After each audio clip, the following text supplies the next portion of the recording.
प्यारे बच्चों नमस्कार। क्या हालचाल है, कैसे हो आप लोग। उम्मीद करते हैं कि आप लोग एकदम अच्छे से होंगे और बहुत ही अच्छे तरीके से मन लगा करके आप लोग पढ़ाई कर रहे होंगे। तो प्यारे बच्चों फाइनली आज प्रयास करेंगे कि ये चैप्टर अपना समाप्त हो जाए, यानी धातु अधातु चैप्टर को आज खत्म करने का हम पूरा प्रयास करेंगे। आप लोग जल्दी जल्दी से बस तैयार हो जाइए ताकि आज की शानदार सी क्लास को एकदम शानदार तरीके से, एकदम बेहतरीन तरीके से हम लोग पूरा कर सकें। आप लोग जल्दी जल्दी से ना बस तैयार हो जाइए। पिछली क्लास में हम आप लोगों को भर्जन के बारे में पढ़ाए थे, निस्तापन के बारे में पढ़ाए थे, भर्जन के बारे में पढ़ा दिए थे, निस्तापन के बारे में पढ़ा दिए थे, भर्जन और निस्तापन में अंतर पढ़ा दिए थे। इसके अलावा अयस्क से धातु को शुद्ध करने का जो पूरा प्रोसेस होता है वो सब कुछ बताए थे। आज हम लोग धातु की प्राप्ति पढ़ेंगे कि धातु की प्राप्ति कैसे की जाती है, ठीक है ना। आज हम लोग पढ़ेंगे कि आखिर धातु की प्राप्ति कैसे की जाती है, धातु के अयस्क से धातु की प्राप्ति कैसे की जाती है, ये सब कुछ हम लोग आज पढ़ने वाले हैं। तो प्यारे बच्चों आज एकदम सीरियसली पढ़ाई करिए और आज पूरा एकदम चैप्टर खत्म करने का पूरा प्रयास करेंगे, ठीक है ना। हाँ ठीक है ना। अच्छा, आप लोगों को हम आगे पढ़ा रहे हैं, आप लोग पीछे रिवीजन कर रहे हैं, रिवीजन पीछे वाला कर रहे हैं कि नहीं कर रहे हैं, पहले आप लोग ये बताइए। हैं, पहले आप लोग ये बताइए कि पीछे वाला आप लोग रिवीजन कर रहे हैं कि ना। बाबू पहले आप लोग ये बता दो, इसके पहले वाला जो भी पार्ट है उसका रिवीजन आप लोग कर रहे हैं कि बस आगे बढ़ते जा रहे हैं, बढ़ते जा रहे हैं, बढ़ते जा रहे हैं और पीछे से कोई मतलब ही नहीं है। रिवीजन जरूर होना चाहिए, ठीक है ना। अच्छे तरीके से आप लोग ध्यान दीजिएगा तो आपका पूरा रिवीजन भी साथ साथ होते जाएगा। रिवीजन प्लस पढ़ाई होगा तभी जाकर के मजा आएगा। आइए प्यारे बच्चों, सबसे पहले हम लोग बात करते हैं आज कि एक दो धातु ऐसा है ना जिसको कि सिर्फ गर्म करते हैं। मतलब एक दो धातु ऐसा है जिसके अयस्क को सिर्फ गर्म करेंगे ना तो धातु की प्राप्ति हो जाएगी, सिर्फ गर्म करने से। आप लोग पारा देखे होंगे, कितने बच्चे पारा देखे हैं। अगर पारा नहीं देखे हैं तो थर्मामीटर में देखे होंगे पारा, ठीक है ना। थर्मामीटर देखते हैं ना, थर्मामीटर एकदम ऐसे ऐसे झाड़ करके यहाँ पर लगाया जाता है, उसके बाद बुखार नापा जाता है। तो थर्मामीटर में आप लोग पारा देखे होंगे, या फिर जब बीपी जांच किया जाता है तो यहाँ पे बेल्ट लगाया जाता है और उसमें देखते होंगे पारा रहता है। पारा प्यारे बच्चों एक ऐसा धातु है जिसको कि आप हाथ से नहीं पकड़ सकते हैं, आप हाथ से उसको पकड़ ही नहीं सकते हैं। मान लिया जाए कि आप हथेली पे ऐसे पारा ले लिए और ऐसे करके हाथ से पकड़िया ना, पिछल जाएगा, उसको कभी भी हाथ से नहीं पकड़ा, मतलब हाथ से पकड़ाएगा ही नहीं। और पारा की जो प्राप्ति है वो पारा का जो अयस्क है जिसको सीने बार कहते हैं। सबसे पहले तो ये ध्यान रखिएगा आप लोग, आज ना आप लोगों को पढ़ाते हैं। सबसे पहले हम लोग पारा के बारे में आज पढ़ेंगे। पारा जिसको कि हम लोग कहते हैं मरकरी, पारा जिसको क्या क्या कहते हैं, मरकरी कहते हैं। पारा जिसको कि क्या कहते हैं, मरकरी कहते हैं। तो प्यारे बच्चों इसके अयस्क क्या है तो ध्यान दीजिएगा। पारा का जो अयस्क है, अयस्क तो अयस्क है सीने बार। अयस्क क्या है, सीने बार, ध्यान रखिएगा। यानी कि मरकरी यानी पारा की जो प्राप्ति होती है वो सीने बार अयस्क से होता है। किससे होता है, सीने बार अयस्क से होता है। परीक्षा में क्वेश्चन आएगा मरकरी धातु की प्राप्ति कैसे होती है, परीक्षा में क्वेश्चन आएगा मरकरी धातु की प्राप्ति कैसे होती है। सीधे लिखिएगा सीनेवार अयस्क को गर्म करेंगे तो मरकरी धातु की प्राप्ति हो जाएगा। प्यारे बच्चों एक लाइन में आप लोग जवाब दे सकते हैं, सीनेवार अयस्क को गर्म करने से। ध्यान से सुन लीजिएगा, एक लाइन में लिख देंगे हम लोग कि सीनेवार अयस्क को, सीनेवार अयस्क को, सीनेवार अयस्क को गर्म करने मात्र से, सीनेवार अयस्क को गर्म करने से पारा धातु की प्राप्ति हो जाती है। पारा धातु की प्राप्ति हो जाती है, ठीक है ना। पारा धातु की प्राप्ति होती है, यानी सीने बार अयस्क को गर्म करेंगे और पारा अपने आप मिल जाएगा। सीने बार का फॉर्मूला याद रखना भाई मेरे, सीने बार का जो फॉर्मूला होता है HGS होता है। सीने बार का फॉर्मूला क्या होता है, HGS, ध्यान रखिएगा परीक्षा में पूछा जा सकता है। सीने बार का फॉर्मूला क्या होता है, HGS होता है, ठीक है ना। और HGS को अगर हम गर्म करेंगे, HGS को क्या करेंगे, गर्म करेंगे। प्यारे बच्चों ध्यान दीजिएगा, गर्म करेंगे ऑक्सीजन की उपस्थिति में। कल हम आप लोगों को बताए थे, याद करिए, कि अगर सल्फाइड अयस्क को ऑक्सीजन की उपस्थिति में गर्म करते हैं तो क्या बनता है, कल बताए थे ना। सल्फाइड अयस्क को ऑक्सीजन की उपस्थिति में गर्म करेंगे, ऑक्साइड अयस्क बनेगा। यानी कि प्यारे बच्चों HGO बनेगा और जो वाष्पशील अशुद्धि है वो बाहर आ जाएगा, हमारा पारा धातु का प्राप्ति हो जाएगा। अब यहां से प्यारे बच्चों HGO को अगर हम शुद्ध करेंगे तो Hg हमारा अलग और O2 हमारा अलग। तो इस तरीके से प्यारे बच्चों पारा धातु की प्राप्ति हो जाती है। पारा जिसका फॉर्मूला क्या होता है, Hg होता है, ठीक है ना। तो अगर आप लोगों से परीक्षा में पूछा जाए कि पारा धातु की प्राप्ति कैसे होती है तो सिर्फ एक लाइन में जवाब दीजिएगा कि पारा का जो अयस्क है सीनेवार, सीनेवार को सिर्फ गर्म करने से पारा धातु की प्राप्ति हो जाती है। क्लियर हुआ बाबू, बताओ जल्दी से। सीनेवार को गर्म करने से पारा धातु की प्राप्ति हो जाती है। जल्दी जल्दी से बताइए, कंसेप्ट क्लियर, जल्दी से बताओ बाबू, जल्दी से बताओ बाबू। पारा धातु की प्राप्ति सिर्फ सीनेवार अयस्क को गर्म करने से हो जाता है, ठीक है ना। चलिए उसी प्रकार से तांबा होता है, तांबा धातु की प्राप्ति भी ना सिर्फ, तांबा का जो अयस्क है, कितने बच्चों को पता है तांबा का अयस्क, तांबा का अयस्क कितने बच्चों को पता है? आपके घर में तांबा का तो ढेर सारा बर्तन होता होगा। तांबा का भी सेम टू सेम कहानी है। तांबा का भी सेम टू सेम कहानी। आपके घर में तांबा का तो बर्तन होता होगा ना बाबू। तांबा का तो बर्तन आपके क्या होता है। तो तांबा धातु की प्राप्ति कैसे होती है? सब चलिए, पहला तो पारा बता दिए, अब बताते हैं तांबा। अब बताते हैं तांबा, जिसको कि प्यारे बच्चों कहते हैं कॉपर। तांबा जिसको क्या कहते हैं? कॉपर कहते हैं। अब कॉपर का प्राप्ति कैसे होगा? आप सब लोगों के घरों में तांबा का बर्तन होता है, ठीक है ना। कॉपर का प्राप्ति कैसे किया जाता है? तो कॉपर का जो अयस्क है उसको गर्म करेंगे तो तांबा का प्राप्ति हो जाएगा। तो कॉपर का अयस्क क्या होता है? याद रखिएगा, कॉपर का अयस्क यानी तांबा का अयस्क क्या होता है? तांबा के अयस्क को बोलते हैं कॉपर ग्लांस। क्या बोलते हैं बाबू? कॉपर ग्लांस बोलते हैं, ठीक है ना, कॉपर ग्लांस बोलते हैं। तांबा का जो अयस्क है ना, तांबा का जो अयस्क है ना, उसको क्या बोलते हैं? कॉपर ग्लांस कहते हैं। और कॉपर ग्लांस को सिर्फ गर्म करेंगे। क्या हम बोल रहे हैं?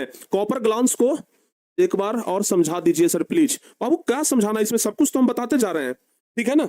हम इसमें क्या बताए अभी तक कि पारा यानी कि मरकरी, मरकरी धातु का प्राप्ति कैसे होता है? कल हम आपको क्या बताए थे? किसी भी धातु का प्राप्ति कैसे होता है? उसके अयस्क को, मतलब उसके अयस्क से होता है। किसी भी धातु का प्राप्ति कैसे होता है? उसके अयस्क से होता है। कल तो हम आपको बताए थे ना।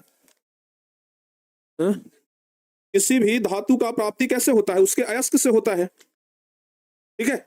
किसी भी धातु का प्राप्ति कैसे होता है? उसके अयस्क से होता है। भाई कॉपर का ये जो पारा है उसका अयस्क क्या है? सीने बार है।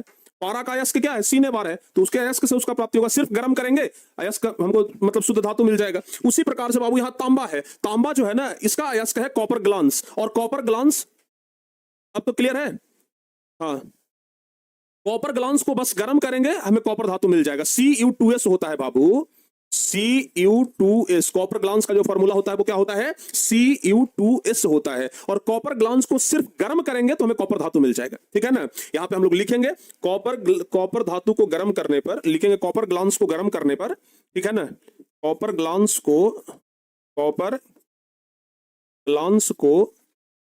गर्म करने पर ही, कॉपर ग्लांस को गर्म करने पर ही कॉपर धातु की प्राप्ति हो जाती है। कॉपर धातु की प्राप्ति होती है। कॉपर ग्लांस को गर्म करेंगे, कॉपर धातु का प्राप्ति हो जाएगा। ज्यादा कुछ दिमागे नहीं लगाना है। दू को ऐसा ध्यान रखिएगा जिसको सिर्फ गर्म कर देने से धातु की प्राप्ति हो जाती है, ठीक है ना, ध्यान दीजिएगा। सारे बच्चों को समझ में आ गया यहां तक?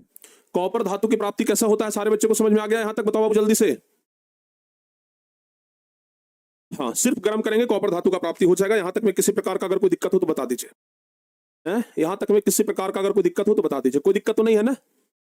चलिए अब प्यारे बच्चों आगे बढ़ते हैं, ठीक है ना। ये तो हो गया पारा, ये हो गया कॉपर। अगर इसका फॉर्मूला लिखने के लिए आ जाए, अगर इसका फॉर्मूला लिखने के लिए आ जाए कि भाई कॉपर ग्लांस का सर्दी फॉर्मूला बता दीजिए, तो बाबू Cu2s प्लस में इसके साथ क्या करेंगे? ऑक्सीजन। अब यहां पर भी एस लगा हुआ है, मतलब सल्फाइड अयस्क है। जहां पर भी सल्फाइड अयस्क है, ऑक्सीजन की उपस्थिति में गर्म करेंगे, ऑक्साइड अयस्क बनेगा, यानी कि Cu2O बनेगा और प्लस में SO2 बाहर निकल जाएगा। तो क्या बन गया? ऑक्साइड अयस्क बन गया। अब प्यारे बच्चों Cu2O को Cu2s से क्या करेंगे? अभिक्रिया कराएंगे तो क्या बन जाएगा? हमें कॉपर मिल जाएगा और प्लस में ऑक्सीजन गैस जो है ये बाहर निकल जाएगा।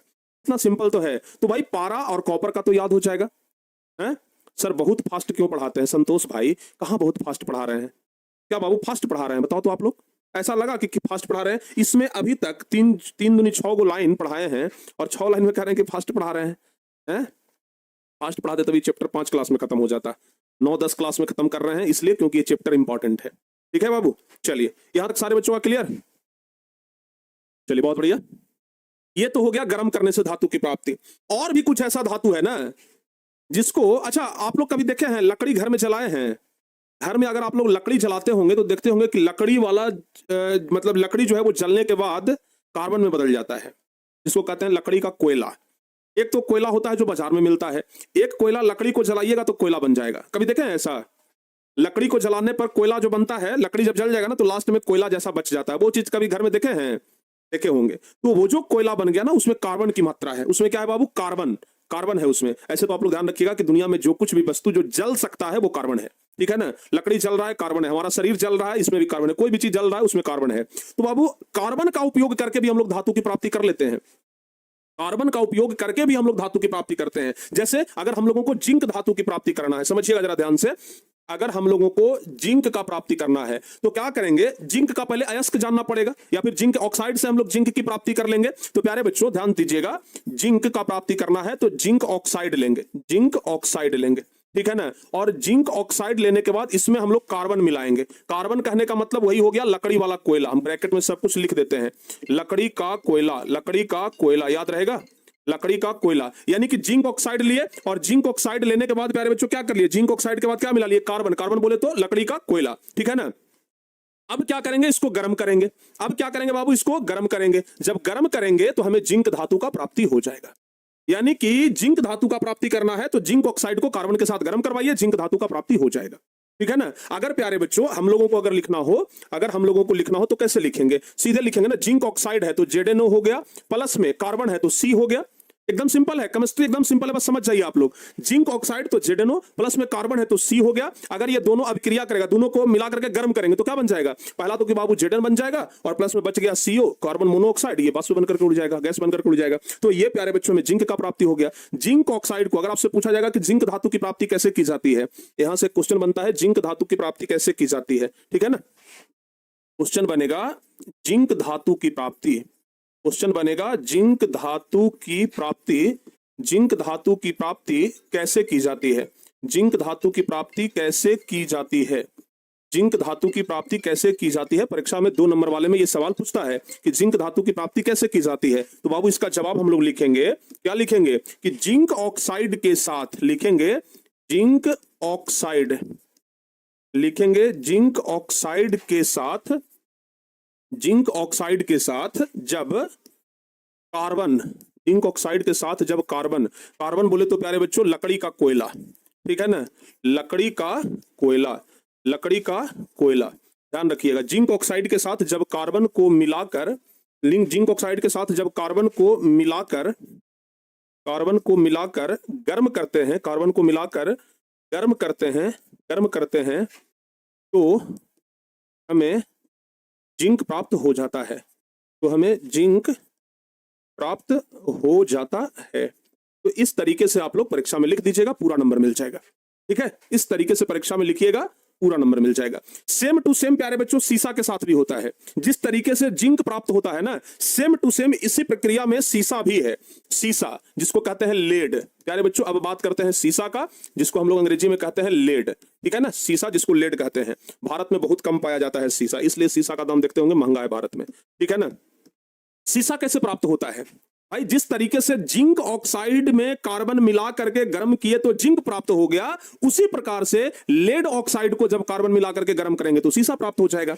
लिखेंगे हम लोग सीसा की प्राप्ति कैसे होती है, तो लिखेंगे लेड ऑक्साइड, लेड ऑक्साइड, लिखेंगे हम लोग कि लेड ऑक्साइड में, लेड ऑक्साइड में जब, लेड ऑक्साइड में जब कार्बन, कार्बन बोले तो प्यारे बच्चों, कार्बन बोले तो लकड़ी का कोयला, कार्बन बोले तो लकड़ी का कोयला, लकड़ी का कोयला, ध्यान रखिएगा लकड़ी का कोयला। तो बाबू ध्यान रखिएगा लेड ऑक्साइड में जब कार्बन मिलाकर, लेड ऑक्साइड में जब कार्बन मिलाकर, लेड ऑक्साइड में जब कार्बन मिलाकर गर्म करते हैं, गर्म करते हैं, लेड ऑक्साइड में जब कार्बन मिलाकर गर्म करते हैं तो सीसा धातु की प्राप्ति हो जाती है। तो सीसा यानी कि लेड की प्राप्ति, लेड की प्राप्ति हो जाती है, लेड की प्राप्ति हो जाती है। क्लियर हो गया, क्लियर हो गया। यानी जब लेड ऑक्साइड में कार्बन मिलाकर के गर्म करेंगे तो सीसा यानी लेड की प्राप्ति हो जाती है।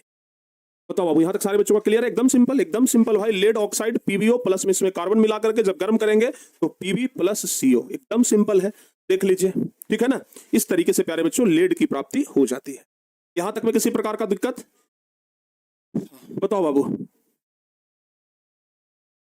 अब सारे बच्चों का क्लियर हो गया। चलिए अब इसके बाद हमको अगला विधि पढ़ना है वैद्युत अपघटन विधि। अब इसके बाद हम लोग को क्या पढ़ना है, अब हम लोग को इसके बाद क्या पढ़ना है, वैद्युत अपघटन विधि पढ़ना है। अब इसके बाद क्या पढ़ना है बाबू, वैद्युत अपघटन विधि पढ़ना है। वैद्युत अपघटन विधि क्या होता है, देखो बाबू कितनों कुछ कर लेंगे ना तो कुछ धातु जो होता है वो अशुद्ध रहता ही है, कुछ धातु क्या रहता है, अशुद्ध रहता है। उस अशुद्ध धातु को शुद्ध करने के लिए वैद्युत अपघटन विधि का प्रयोग करते हैं। उस अशुद्ध धातु को शुद्ध करने के लिए क्या करते हैं, वैद्युत अपघटन विधि का प्रयोग करेंगे, ठीक है। हाँ वैद्युत अपघटन विधि क्या होता है, वैद्युत अपघटन विधि अभी बताते हैं। परीक्षा में कभी कभी सवाल आता है वैद्युत अपघटन विधि के बारे में ना, परीक्षा में कभी कभी सवाल पूछ दिया जाता है, आपको हम वैद्युत अपघटन विधि बताते हैं। देखो बाबू अगर बात करें वैद्युत अपघटन विधि का, ठीक है ना, अगर बात करें वैद्युत अपघटन विधि का, तो वैद्युत अपघटन विधि क्या है, जरा यहां पर ना ध्यान से समझिएगा। वैद्युत अपघटन विधि में क्या है कि दो धातु लेते हैं, एक शुद्ध और एक अशुद्ध धातु। एक का कैथोड बनाते हैं, एक का एनोड बनाते हैं। जैसे आप ये ऐसे मान लीजिए, एक टब हो गया, इसमें इस तरीके से एक शुद्ध धातु है, एक अशुद्ध धातु है, एक एनोड बना लिए, एक कैथोड बना लिए, ठीक है ना। एक धातु का एनोड, एक धातु का कैथोड बना लिया, और जब बिजली प्रवाहित करेंगे तो भाई जो अशुद्ध धातु है वो अलग हो जाएगा, जो शुद्ध धातु है वो अलग हो जाएगा, ठीक है। तो प्यारे बच्चों, धातुओं का शुद्धिकरण वैद्युत अपघटन विधि के द्वारा भी किया जाता है। धातुओं का शुद्धिकरण वैद्युत अपघटन विधि के द्वारा भी किया जाता है। तो हाँ, चारकोल वही है, चारकोल उसी को कहते हैं, जो लकड़ी वाला कोयला है ना, उसी को चारकोल कहते हैं। हम आपको बता दे रहे हैं, चारकोल वही है बाबू, लकड़ी वाला कोयला, उसी को चारकोल कहते हैं, ठीक है ना। जिसको हम अभी कार्बन बोल रहे थे ना, चारकोल वही है, ठीक है बाबू। चलिए आगे बढ़ते हैं। तो यहां तक सारे बच्चों को समझ में आया। धातुओं का शुद्धिकरण लिखेंगे कि जितने भी धातुएं प्राप्त किए गए हैं वे सब पूर्ण रूप से शुद्ध नहीं है। जितना भी धातु प्राप्त किया गया है ना, सब धातु पूर्ण रूप से शुद्ध नहीं है, मतलब पूरा पूरा शुद्ध नहीं है। इसे शुद्ध करने के लिए विद्युत अपघटनी विधि का प्रयोग किया जाता है। जब इसको शुद्ध करना है तो विद्युत अपघटनी विधि का प्रयोग करेंगे। अब यह विद्युत अपघटनी विधि क्या है, तो इस विधि की सहायता से तांबा, टीन, सीसा, सोना, जिंक, क्रोमियम, निकेल, ये सब धातुओं का शुद्धिकरण किया जाता है। इसमें शुद्धिकरण कैसे होता है, तो अशुद्ध धातु का एनोड लेते हैं। कोई भी लाइन होता है, बिजली होता है, उसमें दो होता है ना, तो एक होता है एनोड और एक होता है कैथोड। तो अशुद्ध धातु का एनोड लेंगे और शुद्ध धातु का कैथोड लेंगे। समझिएगा, अशुद्ध धातु का एनोड लेंगे और शुद्ध धातु का क्या लेंगे, कैथोड लेंगे। और इसके पात्र में लवण विलयन होते हैं, यानी कि ये जो बर्तन है इसके बीच में देख रहे हैं कि कुछ विलयन है, कुछ लिक्विड है, ये लवण विलयन है, लवण का विलयन है, ठीक है ना। और एक हो गया एनोड, एक हो गया कैथोड, ये बीच में क्या है, लवण का विलयन है, जो कि विद्युत अपघटन का कार्य करते हैं। जब इसमें विद्युत धारा प्रवाहित कराएंगे तो मोटा वाला अशुद्ध छड़ पिघलने लगता है। जैसे विद्युत धारा प्रवाहित कराएंगे ना, तो जो अशुद्ध छड़ है जिसका एनोड बना था वो क्या हो जाएगा, पिघलना शुरू हो जाएगा, और उसमें पिघलता हुआ शुद्ध धातु पहले छड़ पर आकर के जमा हो जाता है, जैसा कि चित्र में दिखाया गया है। तो इस विधि को ही हम लोग विद्युत अपघटन विधि कहते हैं। एनोड और कैथोड आप लोग देखिएगा, जैसे घर में अगर आपका ट्यूब लाइट है तो उसमें एक तरफ एनोड और एक तरफ कैथोड होता है, दो कनेक्शन होता है ना, तो एक तरफ एनोड है, एक तरफ कैथोड है। गैंग क्या होता है सर बाबू, गैंग तो हम आपको पढ़ा चुके हैं कि अयस्क में जो अशुद्धि होता है उसी को गैंग कहते हैं। अयस्क में जो अशुद्धि होता है ना, उसी को क्या कहते हैं, गैंग कहते हैं। ये तो हम आपको बता ही चुके हैं, पढ़ा चुके हैं, ठीक है। हाँ, क्लियर। तो ध्यान दीजिएगा यहां पर प्यारे बच्चों, इस विधि को यानी कि विद्युत के द्वारा अगर धातु को शुद्ध किया जा रहा है तो उसको विद्युत अपघटन विधि कहते हैं, ठीक है ना। अगर विद्युत के द्वारा धातु को शुद्ध किया जा रहा है तो उसको विद्युत अपघटन विधि कहते हैं। बताओ बाबू, यहां तक सारे बच्चों का क्लियर, उसी को क्या कहते हैं, विद्युत अपघटन विधि कहते हैं। यहां तक बताओ सारे बच्चों का क्लियर हो गया, यहां तक सभी बच्चों का क्लियर हो गया तो एक बार जल्दी से बता दीजिए कि हाँ सर क्लियर है। अगर क्लियर हो गया तो एक बार बता दीजिए कि यस सर बिल्कुल क्लियर है।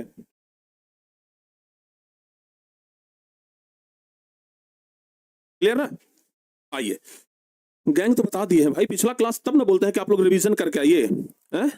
अयस्क का शुद्धि, हम क्या पढ़ा रहे हैं, अयस्क का शुद्धिकरण ही तो पढ़ा रहे हैं ना।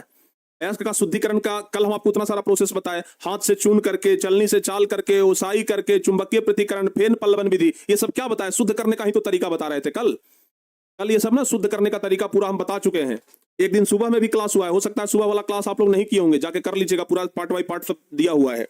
आइए अब प्यारे बच्चों आगे हम लोग देखते हैं कि सोडियम क्लोराइड से सोडियम की प्राप्ति कैसे होती है। सोडियम कुछ याद है, सोडियम को किस चीज में डुबा करके रखा जाता है, बताओ बाबू जल्दी से। सोडियम को किस चीज में डुबा करके रखा जाता है, जल्दी से बताइए।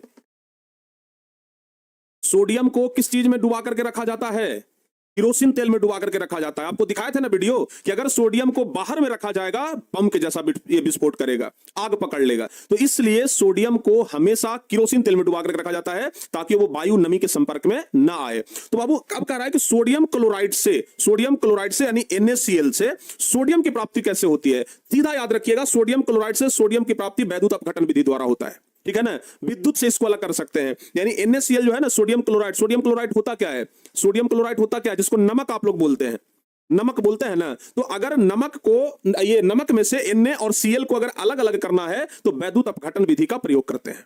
क्या करते हैं, वैद्युत अपघटन विधि का प्रयोग करते हैं, ध्यान दीजिएगा। तो सोडियम क्लोराइड से सोडियम धातु की प्राप्ति विद्युत अपघटन विधि से किया जाता है। सोडियम क्लोराइड से सोडियम धातु का प्राप्ति विद्युत अपघटन विधि से किया जाता है। इस विधि से सोडियम क्लोराइड के गलनांक को कम करने के लिए बाहर से कैल्शियम क्लोराइड को मिलाया जाता है। जैसे ये सोडियम क्लोराइड हो गया, हमको इसको मतलब अलग अलग करना है, सोडियम को अलग करना है। और अब इसमें हम लिख देते हैं, ये हो गया बाबू NaCl। अब हमको इसमें से Na को अलग करना है और Cl को अलग करना है, ठीक है ना। तो करेंगे क्या हम लोग कि इसमें सोडियम क्लोराइड जो है ना, इसमें हम लोग कैल्शियम क्लोराइड मिलाएंगे। कैल्शियम क्लोराइड इसलिए मिलाएंगे ताकि इसका गलनांक कम हो जाए, ठीक है ना, जल्दी से ये गल जाए। इसलिए सोडियम क्लोराइड में हम कैल्शियम क्लोराइड मिलाएंगे, और जब कैल्शियम क्लोराइड मिला देंगे उसके बाद विद्युत धारा की प्राप्ति की जाती है। तो ये विद्युत धारा प्रवाहित की जाती है, प्राप्ति नहीं, प्रवाहित, विद्युत धारा प्रवाहित की जाती है। तो सोडियम धातु कैथोड पर और क्लोरीन गैस एनोड पर प्राप्त हो जाता है। सोडियम धातु क्लोरीन, ये जो सोडियम हो गया वो कैथोड पर और क्लोरीन एनोड पर प्राप्त हो जाएगा। तो बस प्यारे बच्चों, सोडियम क्लोराइड से सोडियम की प्राप्ति कुछ इस प्रकार से की जाती है। एकदम सिंपल, याद रखिएगा, हमारी तरफ फोकस करके पूरा समझिए। सोडियम क्लोराइड से सोडियम की प्राप्ति करने के लिए पहले तो सोडियम क्लोराइड में कैल्शियम क्लोराइड मिलाएंगे ताकि उसका गलनांक कम हो जाए। उसके बाद जब हम विद्युत धारा प्रवाहित करेंगे, यानी कि विद्युत अपघटन विधि का प्रयोग करेंगे, तो सोडियम अलग और क्लोरीन गैस अलग प्राप्त हो जाएगा। सोडियम कैथोड पर और क्लोरीन एनोड पर प्राप्त हो जाएगा। यही है सर, पानी डाल देंगे तो नमक गल जाएगा। बिल्कुल गल जाएगा, ये तो हमको भी पता है, लेकिन नमक गल जाएगा, उसमें से सोडियम अलग नहीं ना होगा, क्लोरीन अलग नहीं ना होगा। हम यहाँ पर सोडियम और क्लोरीन को अलग करने की बात कर रहे हैं, ठीक है ना, ध्यान दीजिएगा। अच्छा, यहां तक सारे बच्चों को समझ में आ गया। चलिए, अब एक क्वेश्चन और आएगा, एल्युमिनियम ऑक्साइड से एल्युमिनियम की प्राप्ति कैसे की जाती है। बाबू, एल्युमिनियम ऑक्साइड से एल्युमिनियम की प्राप्ति कैसे किया जाएगा। एल्युमिनियम, ऐसे तो एल्युमिनियम का जो अयस्क होता है ये बॉक्साइट होता है, आपको पता भी होगा।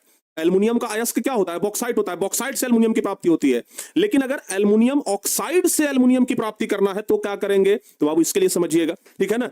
एल्युमिनियम ऑक्साइड से एल्युमिनियम धातु की प्राप्ति कैसे करेंगे, तो एल्युमिनियम ऑक्साइड के विद्युत अपघटन से एल्युमिना की प्राप्ति करते हैं, जो कि विद्युत का अच्छा चालक नहीं होता है। यानी कि पहले क्या करेंगे, डायरेक्ट एल्युमिनियम हमको नहीं मिलेगा, पहले क्या मिलेगा, एल्युमिनियम ऑक्साइड में विद्युत धारा प्रवाहित करेंगे, मतलब विद्युत अपघटन विधि का प्रयोग करेंगे, तो एल्युमिना की प्राप्ति होगा। और एल्युमिना जो एल्युमिना है ये विद्युत का अच्छा चालक नहीं है, तो इसको चालक बनाने के लिए, इसके गलनांक को कम करने के लिए इसमें मिलाते हैं क्रायोलाइट। यही क्या है बाबू, यही है क्रायोलाइट।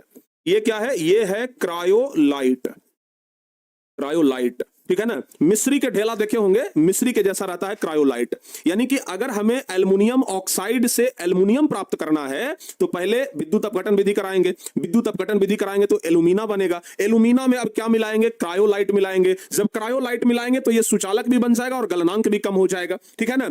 और ऐसा करके इसका फिर विद्युत अपघटन करते हैं तो एल्युमिनियम धातु की प्राप्ति कैथोड पर हो जाती है और एनोड पर ऑक्सीजन गैस की प्राप्ति हो जाती है। यानी कि जो शुद्ध धातु है वो हमें कैथोड पर मिल जाता है और जो अशुद्ध है वो एनोड पर मिल जाता है। तो इस तरीके से विद्युत अपघटन विधि द्वारा, तो विद्युत अपघटन विधि द्वारा सोडियम का और एल्युमिनियम का दो धातु का प्राप्ति हो सकता है, ठीक है ना, याद रखिएगा। विद्युत अपघटन विधि द्वारा सोडियम का और एल्युमिनियम का दो धातु का प्राप्ति हम लोग उसके ऑक्साइड से कर सकते हैं। क्लियर, हाँ, तो ये सब ना याद रखिएगा, ये सब याद रखिएगा। पूछता तो बहुत कम ही है, लगभग पहले पूछा ध्यान में नहीं है, पूछा है कि नहीं पूछा है, लेकिन बस याद रखिएगा, ठीक है बाबू। चलिए, अब हम लोग आगे बढ़ते हैं। अब आगे एक क्वेश्चन और जो आपके परीक्षा में पूछा जा सकता है। क्वेश्चन ये है बाबू कि एनोडीकरण किसे कहते हैं। एक तो ये क्वेश्चन है कि एल्युमिनियम धातु की प्राप्ति किस अयस्क से की जाती है, तो एल्युमिनियम का अयस्क है बॉक्साइट। एल्युमिनियम का अयस्क क्या है, बॉक्साइट है। आप लोगों को भूगोल में भी हम पढ़ा चुके हैं, भूगोल में भी हम आपको खनिज जब पढ़ा रहे थे तो वहां पर भी पढ़ाए थे और ये बॉक्साइट के बारे में, ठीक है ना, कि बॉक्साइट जो है उससे एल्युमिनियम की प्राप्ति होती है। चलिए, अगर पढ़ाए थे, अगर आपको याद है तो बताइए, बॉक्साइट भारत में सबसे ज्यादा किस राज्य में पाया जाता है।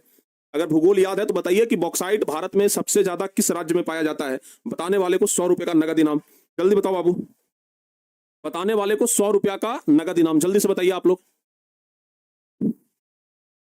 बताने वाले को 100 रुपया का नगद इनाम, जल्दी से बता दीजिए।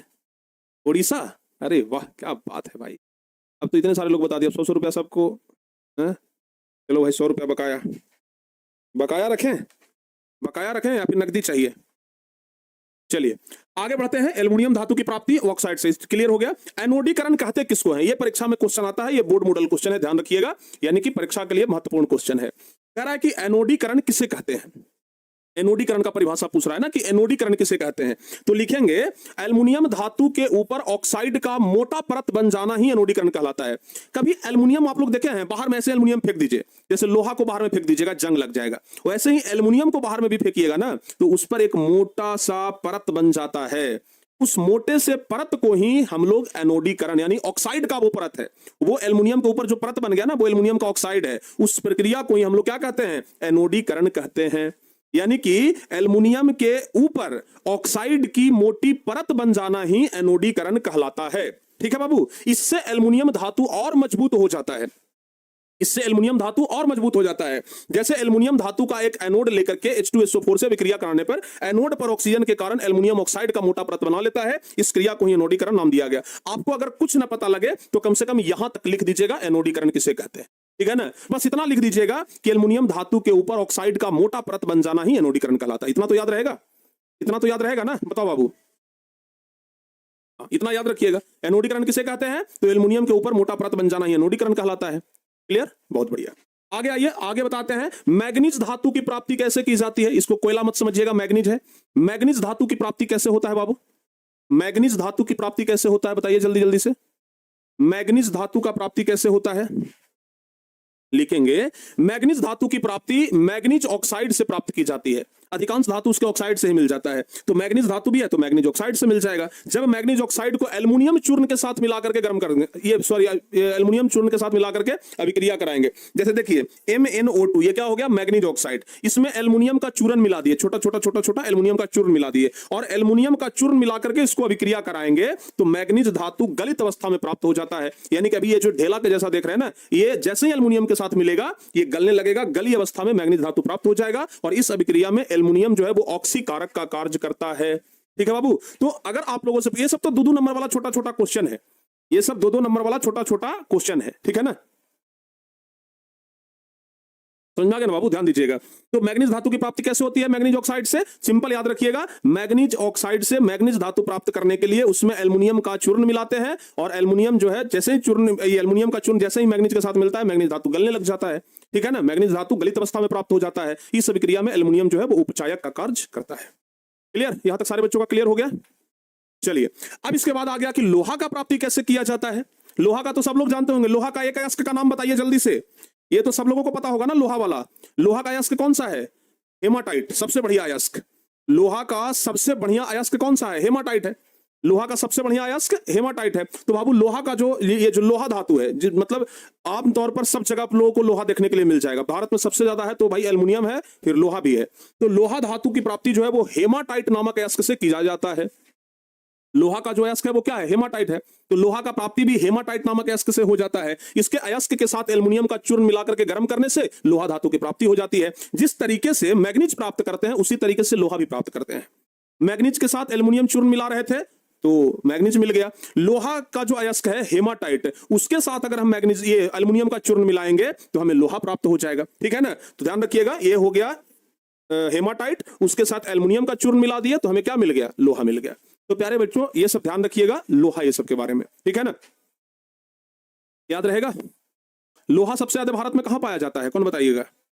लोहा भारत में सबसे ज्यादा कहां पाया जाता है? कौन बताइएगा? लोहा सबसे ज्यादा कहां पाया जाता है बताइए। आपकी किताब में तो कर्नाटक दिया हुआ था, ठीक है ना।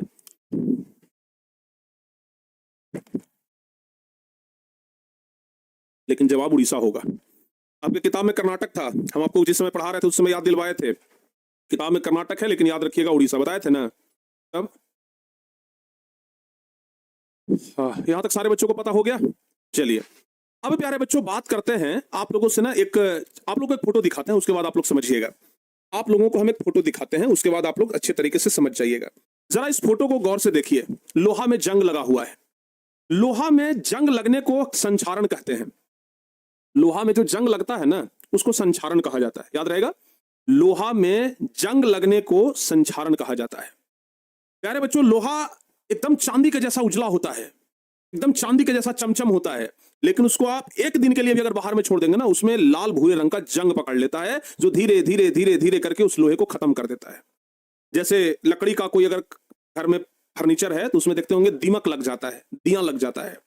उसी प्रकार से लोहा में जंग लग जाता है, लोहा सड़ जाता है। ठीक है ना, तो लोहा में जंग लगा उसी को संक्षारण कहते हैं। ठीक है ना, लोहा को जैसे ही नमी और वायु के संपर्क में लाएंगे उसमें जंग लग जाएगा। तब ना देखते हैं कि लोहा को जंग से बचाने के लिए लोहा के ऊपर पेंट कर देते हैं ताकि वो वायु के संपर्क में ना आए, ताकि वो जल के संपर्क में ना आए। क्लियर हो गया। तो संक्षारण याद रखिएगा कि लोहा में जंग लगना ही संक्षारण है। ठीक है ना। एक रासायनिक प्रक्रिया है, आप लोग ध्यान दीजिएगा। लोहा, ये संक्षारण क्या है, संक्षारण होने का शर्त और संक्षारण से बचाव के उपाय, ये क्वेश्चन पूछा जाता है। तो लिखेंगे यह एक ऐसी रासायनिक अभिक्रिया है जिसमें क्रियाशील धातु नमी युक्त वायु से अभिक्रिया करके अवांछनीय पदार्थ का निर्माण करते हैं। क्रियाशील धातु जैसे लोहा नमी युक्त वायु से अभिक्रिया करेगा। जैसे ही हल्का सा भी वायु में नमी का मात्रा होगा ना, वायु में नमी का मात्रा अगर हल्का सा भी होगा तो क्या हो जाएगा, जंग पकड़ लेगा, अवांछनीय पदार्थ का निर्माण होगा। ठीक है ना। अगर लोहा को एकदम सूखे जगह पे रखा जाए जहां पर कि वायु में नमी का मात्रा है ये नहीं है, तो वहां पे लोहा में जंग नहीं पकड़ेगा। ठीक है ना, वहां पर लोहा में जंग कभी नहीं पकड़ेगा। लेकिन जैसे ही उसको खुला में रखेंगे जंग पकड़ लेगा। तो यह एक ऐसी रासायनिक अभिक्रिया है जिसमें क्रियाशील धातु जैसे लोहा, अगर इसको नमी युक्त वायु से अभिक्रिया कराएंगे तो यह अवांछनीय पदार्थ का निर्माण करता है और इस अवांछनीय पदार्थ को जंग कहा जाता है। संक्षारण होने का शर्त यह है कि भाई लोहा को अगर हम वायु रहित स्थान में रखेंगे तो जंग नहीं लगेगा, वायु रहना जरूरी है, यानी कि वायु की उपस्थिति, दूसरा जल की उपस्थिति और धातु का क्रियाशील होना। यानी कि संक्षारण तभी होगा जब कोई क्रियाशील धातु होगा, जब नमी होगा, जब वायु होगा। ठीक है ना, तब जाकर के संक्षारण क्या होता है, शुरू हो जाता है। अच्छा, आप लोगों से हम अगर पूछें कि लोहा को जंग से बचाने के लिए कोई दुगो उपाय बताइए, लोहा को जंग से बचाने का कोई दुगो उपाय बताइए, आप लोग क्या बताइएगा। देखते हैं कितने बच्चे, सबके घर में लोहा का गेट होगा या फिर लोहा का कोई सामान तो होगा, कैसे बताइएगा, मतलब अपने घर के गेट को कैसे बचा पाइएगा आप जंग से, बताओ बाबू। पहला तो सबको पता है, पेंट कर दीजिएगा, लोहा के ऊपर पेंट कर देंगे सर, बहुत बढ़िया, हमको भी पता है ये चीज। दूसरा तरीका बताइए, ये तो सब लोग कर देता है गांव में, तो ये इतना छोटा बच्चों को पता होगा, जंग लग गया बाबू गेट में तो पेंट करा लो, ये तो सबको पता है। उसके अलावा बताइए ना, तेल लगा करके, अरे वाह, ग्रीस लगा करके, बहुत बढ़िया, एकदम जबरदस्त बता दिए भाई, स्नेहक का उपयोग करके, बहुत बढ़िया बाबू, बहुत बढ़िया। स्नेहक कहने का मतलब होता है ग्रीस हो गया, मोबिल हो गया, ये सब करके, या तो फिर उसके ऊपर जस्ता का परत चढ़ा दिया जाता है, उसके ऊपर यानी कि लोहा के ऊपर जस्ता का परत चढ़ा दिया जाता है, या फिर लोहा में से इलेक्ट्रॉन को बाहर कर दीजिए, तो जो कि हम लोगों के लिए पॉसिबल नहीं है। ठीक है ना। तो संक्षारण से बचाव के बहुत सारा उपाय है। संक्षारण से बचाव का उपाय है, पहला तो कि पेंट कर देंगे, स्नेहक का प्रयोग करेंगे, जैसे ग्रीस हो गया, मोबिल हो गया, ये सब का प्रयोग करेंगे, जस्ता का परत चढ़ा देंगे, इलेक्ट्रॉन को बाहर कर देंगे लोहा में से, तभी भी जंग ये नहीं लगेगा। लेकिन परीक्षा में जो सवाल आता है, ये सवाल देखिए बिहार बोर्ड मैट्रिक परीक्षा में पूछा गया है कि लोहा को जंग से बचाने का दो तरीका बताइए। आखिर लोहा को जंग से कैसे बचाएंगे, तो सिंपल है, लोहे के ऊपर जिंक का परत चढ़ा देंगे या तो फिर पेंट चढ़ा देंगे, दो उपाय तो कोई भी लिख दीजिएगा। ठीक है ना, लोहा के ऊपर या तो जिंक का परत चढ़ा देंगे या तो पेंट कर देंगे। ठीक है बाबू, ये हो गया लोहा। सारे बच्चों को समझ में आ गया, सभी बच्चों को समझ में आ गया, जल्दी से बताइए। बहुत बढ़िया, यहां तक सारे बच्चों का क्लियर है। चलिए आइए, लोहा के बारे में तो हो गया कि लोहा को जंग से कैसे बचा सकते हैं। अब प्यारे बच्चों हम लोग बात कर लेते हैं थोड़ा सोना का। ठीक है ना, सोना का बात कर लेते हैं। बाबू शुद्ध सोना जो होता है ना, शुद्ध सोना की हम बात कर रहे हैं, जरा ध्यान से सुनिएगा, एकदम जो प्योर गोल्ड है, शुद्ध सोना। तो शुद्ध सोना जो होता है यह 24 कैरेट का होता है, 24 कैरेट का होता है। और कभी भी शुद्ध सोना का आभूषण नहीं बनाया जा सकता है, शुद्ध सोना का आभूषण नहीं बनेगा कभी। कहिएगा सर काहे नहीं बनेगा, देखो बाबू, शुद्ध सोना होता है ना, शुद्ध सोना जो होता है वो मुलायम होता है। जैसे मान लिया जाए ये हो गया, तो ये देख रहे हैं ना, ये मुलायम है, तो शुद्ध सोना ऐसे ही लपलप करेगा। ठीक है ना, तो शुद्ध सोना का अगर आभूषण बनाइएगा लपलपा के टूट जाएगा। भाई सोना महंगा चीज है, शुद्ध सोना का बनाइएगा टूट जाएगा, गड़बड़ा जाएगा। तो इसलिए कभी भी शुद्ध सोना का आभूषण नहीं बनाया जाता है। जब भी आप लोग बाजार में जाइएगा सोना खरीदने के लिए, आपको दो तरीके का आभूषण देखने के लिए मिलेगा। एक तो प्यारे बच्चों जो आभूषण देखने के लिए मिलेगा, आभूषण जो होगा ना वो दो तरीके का मिलेगा। एक तो हो जाएगा 22 कैरेट, एक होता है 22 कैरेट और दूसरा होता है 18 कैरेट। 18 कैरेट ये आप लोगों को देखने के लिए मिलेगा। ठीक है ना, जब भी सोना खरीदने के लिए जाइएगा, मम्मी दीदी अगर होंगे तो उनको पता होगा, ज्यादातर लोग 22 कैरेट या 18 कैरेट ही खरीदते हैं। 22 कैरेट वाला भी थोड़ा कमजोर ही होता है, क्योंकि उसमें बहुत थोड़ा सा दूसरा धातु होता है। देखिए सोना जो होता है ना वो लचीला होता है, मुलायम होता है, उसको कठोर बनाने के लिए उसमें तांबा या कोई और अन्य धातु मिलाया जाता है।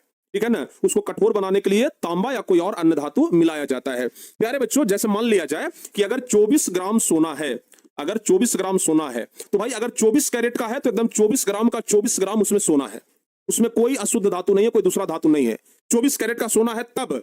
लेकिन अगर सोना 18 कैरेट का है, तो 18 कैरेट का है, मतलब यह हुआ कि 24 ग्राम अगर सोना है तो उसमें 6 ग्राम आपका तांबा या कोई अन्य धातु है।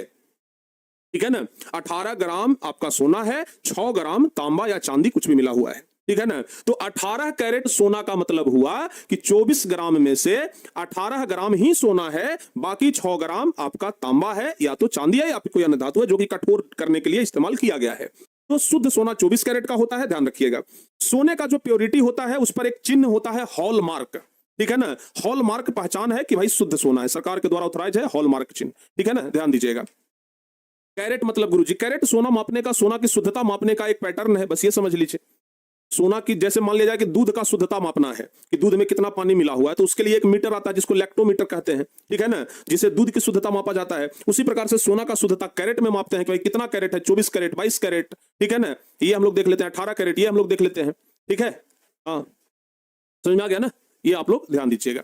तो प्यारे बच्चों, 18 कैरेट शुद्ध सोने का क्या अर्थ हुआ और 24 कैरेट शुद्ध सोने का क्या अर्थ हुआ, ये परीक्षा में पूछता है। तो 18 कैरेट शुद्ध सोने का अर्थ होता है कि 24 ग्राम आभूषण में 18 ग्राम सोना और 6 ग्राम तांबा या चांदी मिला हुआ है। और 24 कैरेट शुद्ध सोने का क्या मतलब हुआ, 24 कैरेट शुद्ध सोने का मतलब हुआ कि वह 100% शुद्ध है, अर्थात उसमें और कोई दूसरा धातु मिला हुआ नहीं है, ठीक है ना, एकदम शुद्ध है, उसमें और कोई दूसरा धातु मिला हुआ नहीं है, इसको कहते हैं शुद्ध सोना, ठीक है ना बाबू, ध्यान दीजिएगा। तो 24 कैरेट का सोना आपको महंगा मिलेगा, 18 कैरेट का सोना सस्ता मिलेगा, 22 कैरेट का सोना थोड़ा और उससे महंगा मिलेगा, ये सब ध्यान दीजिएगा, ठीक है।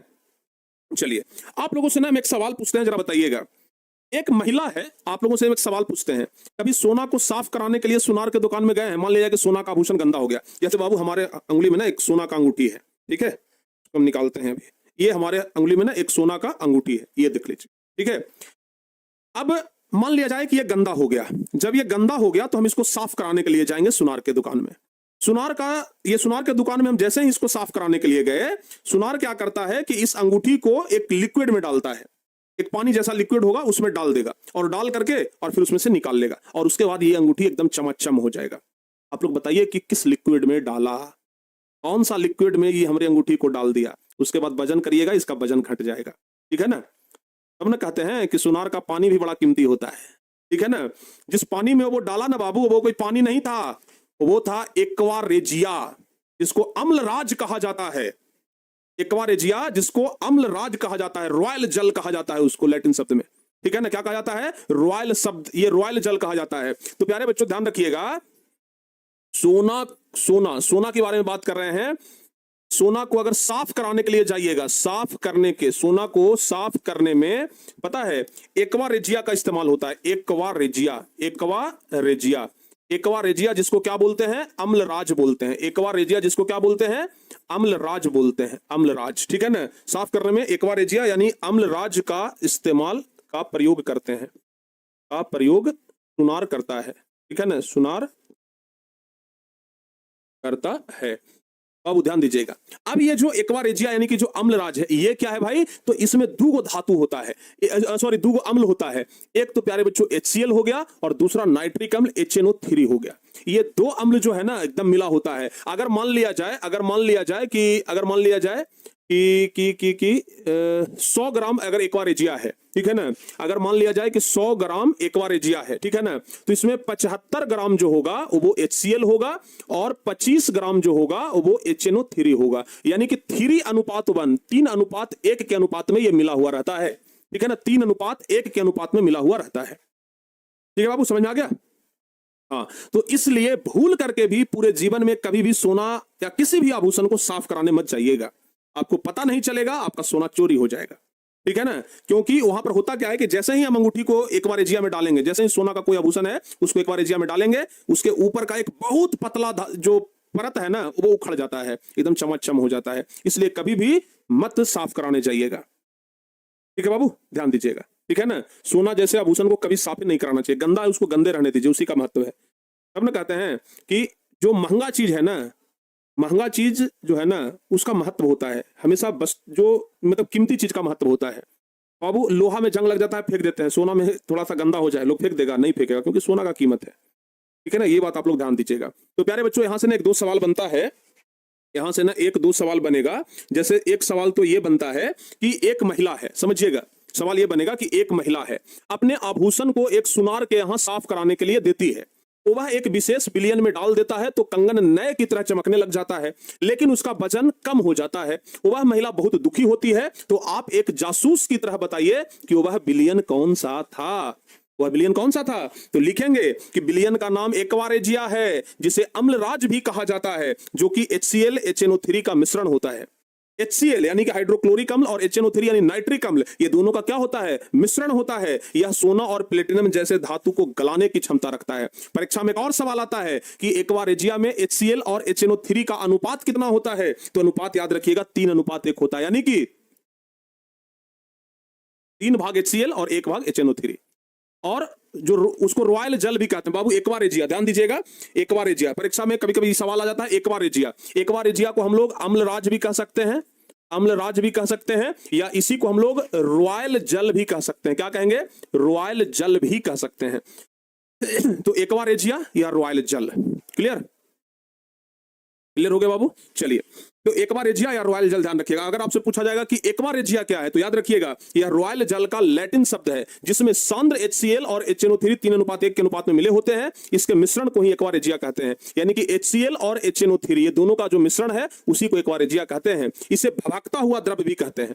एक्वा रेजिया को भभकता हुआ द्रव्य भी कहते हैं, क्योंकि एकदम ऐसा द्रव्य होता है ना जिसमें सोना को गला देता है। यह सोना और प्लेटिनम जैसे धातु को आसानी से गला सकता है। इस मिश्रण का उपयोग आभूषणों को साफ करने में किया जाता है।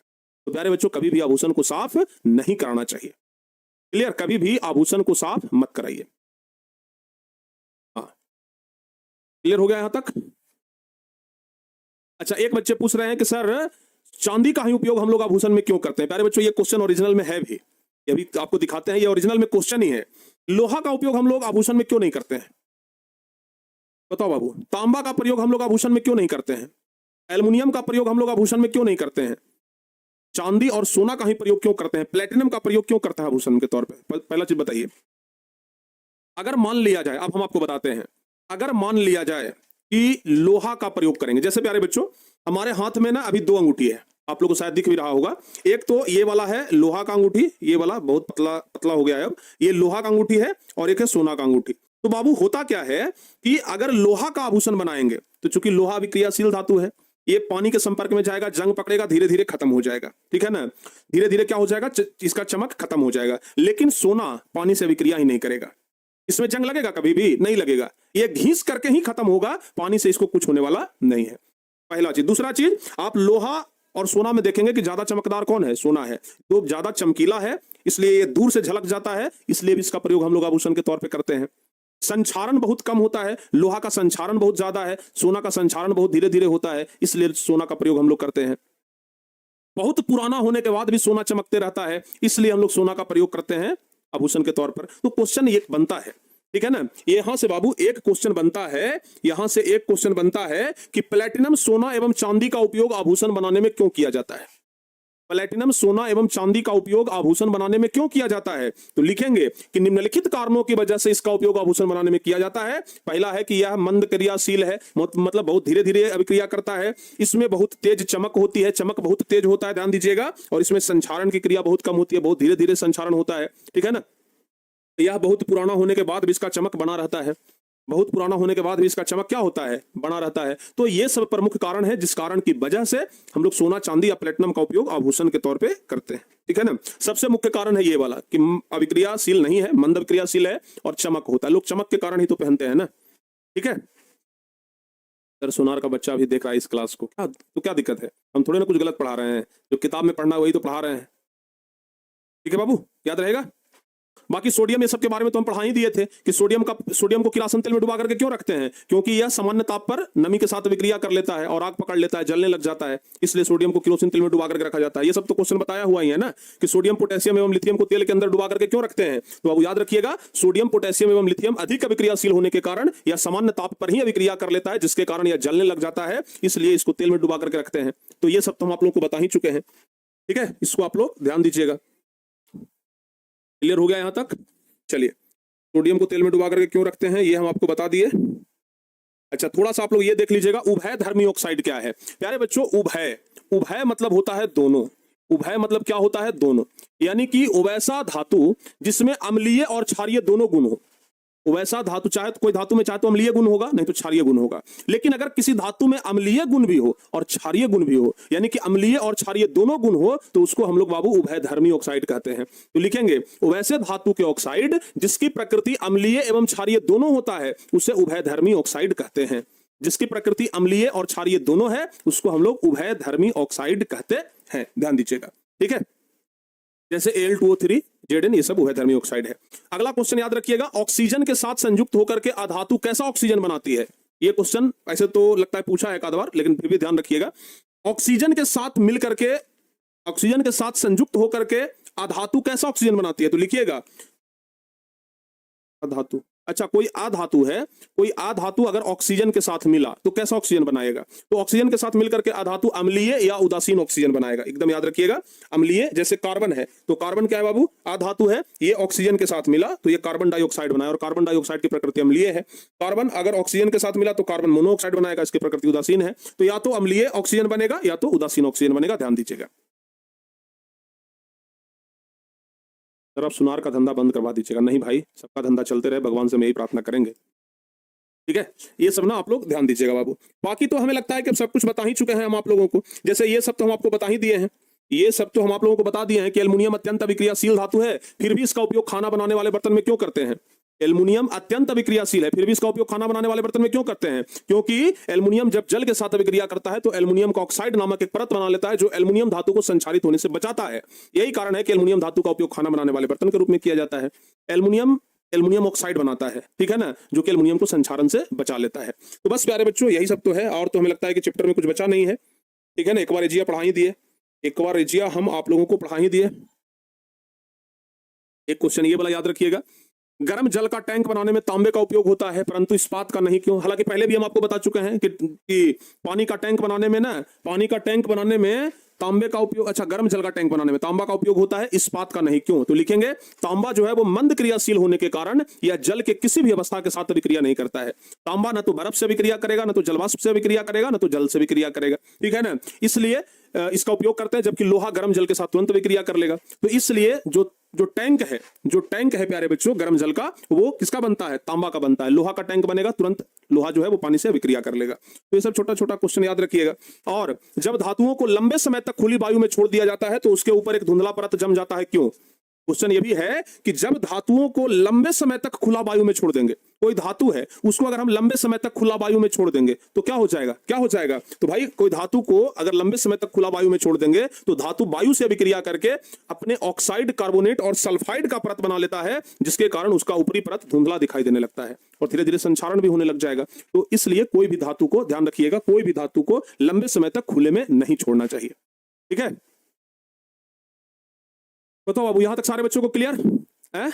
बहुत बढ़िया। तो अब एक सबसे लास्ट क्वेश्चन की ओर हम बढ़ रहे हैं, उपधातु किसे कहते हैं? देखो बाबू, हम धातु पूरा पढ़ा दिए, अधातु पूरा पढ़ा दिए, अब सबसे लास्ट में बचा है उपधातु। उपधातु किसे कहते हैं? तो ध्यान दीजिएगा, लिखेंगे वैसे तत्व जिसका गुण धातु और अधातु के बीच में होता है उसे उपधातु कहते हैं।